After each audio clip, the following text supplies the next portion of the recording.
नमस्कार। मैं प्रशांत सिंह नेगी, न्यायिक दंडाधिकारी प्रथम श्रेणी एवं अध्यक्ष उपमंडलीय विधिक सेवा प्राधिकरण अर्की।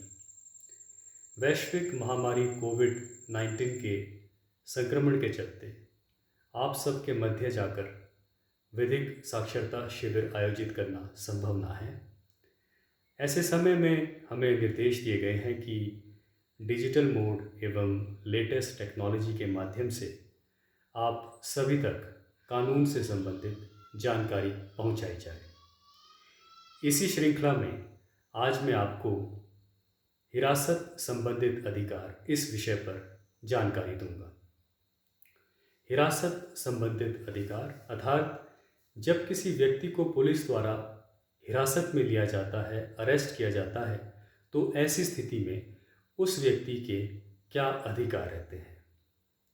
बात यदि भारत की संविधान की करें तो संविधान में भारत के लोगों को समान अधिकार दिए गए हैं और हिरासत संबंधित अधिकारों को संविधान के अनुच्छेद 22 के तहत मूलभूत अधिकार फंडामेंटल राइट्स का दर्जा प्राप्त है। आपराधिक और असामाजिक तत्वों से हमारी रक्षा के लिए पुलिस विभाग की रचना की गई है, लेकिन कई बार देखने में आता है कि पुलिस द्वारा अपनी शक्तियों का दुरुपयोग किया जाता है। इसलिए आवश्यक है कि आपको ये जानकारी हो कि पुलिस जब किसी व्यक्ति को, अपराधी को गिरफ्तार करती है तो ऐसी स्थिति में उसके क्या अधिकार रहते हैं। सबसे पहले किसी भी व्यक्ति को बिना उसकी गलती के, बिना अपराध के, बिना कारण के गिरफ्तार नहीं किया जा सकता है और जब किसी व्यक्ति को गिरफ्तार किया जाता है तो उसे ये बताना आवश्यक है कि उसने क्या अपराध किया है, उसे किस कारण से गिरफ्तार किया जा रहा है और किस कानून के तहत उसे गिरफ्तार किया जा रहा है। जो पुलिसकर्मी गिरफ्तार करते हैं उन पुलिसकर्मी की पहचान के लिए ये अनिवार्य है कि उनकी वर्दी पर नेम प्लेट, नाम पट्टी होनी चाहिए जिस पे उनका नाम स्पष्ट रूप से अंकित होना चाहिए। गिरफ्तार करने के तुरंत बाद गिरफ्तार किए गए व्यक्ति की गिरफ्तारी की सूचना उसके परिवार को देना अनिवार्य है। यदि कोई परिवार का सदस्य नहीं है तो उसके किसी रिश्तेदार, मित्र आदि को ये सूचना दी जानी चाहिए। टेलीफोन, मोबाइल फ़ोन के माध्यम से भी ये सूचना दी जा सकती है। जब भी अपराधी को पुलिस गिरफ्तार करती है तो एक मेमोरेंडम ऑफ अरेस्ट बनाती है, इन शॉर्ट अरेस्ट मेमो, और इस अरेस्ट मेमो पे एक गवाह के हस्ताक्षर होते हैं। वो गवाह अपराधी के परिवार का सदस्य हो सकता है, उसका रिश्तेदार हो सकता है, उसका मित्र आदि हो सकता है और इस अरेस्ट मेमो पर अपराधी के भी हस्ताक्षर होते हैं।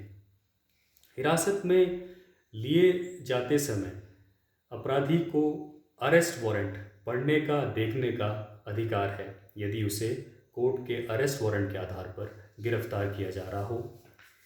हिरासत में लेते समय पुलिसकर्मी अपराधी को छू सकते हैं, उसे पकड़ सकते हैं, ये कह सकते हैं कि आपको गिरफ्तार किया जा रहा है, इंग्लिश में यू आर अंडर अरेस्ट। लेकिन यदि अपराधी भागने की कोशिश करे, जोर जबरदस्ती करे, तो ऐसी स्थिति में पुलिस हिरासत में लेने के लिए बल का प्रयोग भी कर सकती है। हिरासत में लेने के पश्चात अपराधी को ये बताना आवश्यक है कि उसे जमानत पाने का अधिकार है या नहीं। हिरासत में लिए गए व्यक्ति, अपराधी के स्वास्थ्य और सुरक्षा की पूरी जिम्मेदारी पुलिस की होती है और हिरासत में लिए गए व्यक्ति का रूटीन मेडिकल चेकअप पुलिस द्वारा करवाना अनिवार्य है। हिरासत में लिए गए व्यक्ति का यह अधिकार है कि वो अपनी इच्छा अनुसार अपना वकील रखे और अपने वकील से सलाह मशवरा ले। यदि किन्हीं कारणों से अपराधी वकील नहीं कर सकता है तो प्रत्येक न्यायालय में एक रिमांड काउंसिल होता है, एक एडवोकेट होता है जो अपराधी को सलाह दे सकता है कि किस तरह से वो ज़मानत प्राप्त कर सकता है, और भी किसी भी तरह का सलाह मशवरा यदि लेना है अपराधी ने तो वो रिमांड काउंसिल से ले सकता है और रिमांड काउंसिल की फ़ीस वगैरह सरकार द्वारा दी जाती है।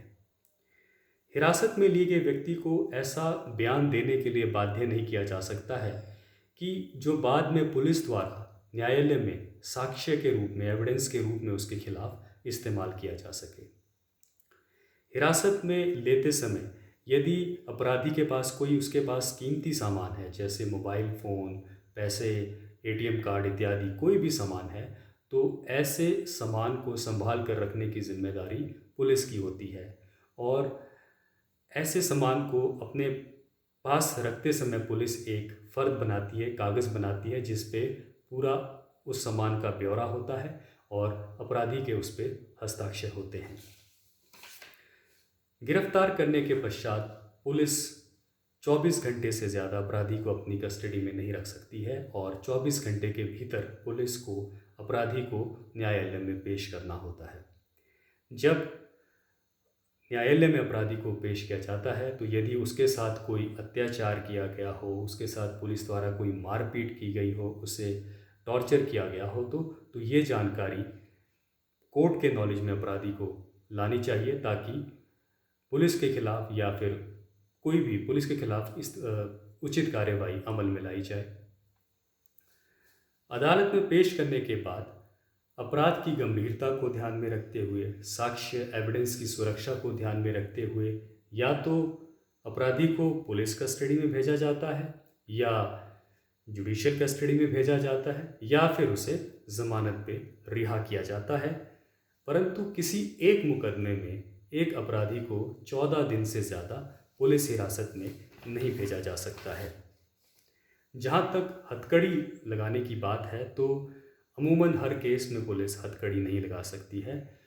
माननीय उच्चतम न्यायालय ने इस बारे में निर्देश दिए हैं कि अपराधी को सामान्यतः हथकड़ी नहीं लगानी चाहिए, लेकिन उचित परिस्थिति होने पर ही उसे हथकड़ी लगाई जा सकती है। मान लीजिए अपराधी हिंसक है, वो भागने की कोशिश करे, तो ऐसी स्थिति में हथकड़ी लगाई जा सकती है। अन्यथा न्यायालय की परमिशन के बाद, आदेश के बाद ही अपराधी को हथकड़ी लगाई जा सकती है। यदि कोई महिला अपराधी है तो महिला अपराधी के कुछ विशेष अधिकार होते हैं। महिला अपराधी को केवल एक महिला पुलिसकर्मी ही हिरासत में ले सकती है। महिला अपराधी को सूर्यास्त के बाद और सूर्योदय से पहले गिरफ्तार नहीं किया जा सकता है। यदि पुलिस को किसी महिला को सूर्यास्त के बाद और सूर्योदय से पहले गिरफ्तार करना है, तो उसके लिए पुलिस को पहले कोर्ट से, मजिस्ट्रेट से परमिशन लेनी पड़ती है, और परमिशन मिलने के बाद ही, आदेश प्राप्त होने के बाद ही पुलिस महिला को सूर्यास्त के बाद और सूर्योदय से पहले गिरफ्तार कर सकती है। कोई महिला अपराधी है, उसकी मेडिकल जांच केवल एक महिला डॉक्टर ही करेगी, और यदि महिला अपराधी की तलाशी लेनी है तो वो भी एक केवल महिला पुलिसकर्मी द्वारा ही ली जा सकती है। तो ये आपको संक्षिप्त में मैंने जानकारी दी हिरासत संबंधित अधिकारों के बारे में। आशा करता हूँ कि आप इस जानकारी से लाभान्वित होंगे, और अंत में आपसे यही कहूँगा कि जो ये जानकारी आपको इस वीडियो के माध्यम से दी है, इसे आप अपने परिवार के सदस्यों के साथ, अन्य लोगों के साथ ज़रूर साझा करें। धन्यवाद। जय हिंद।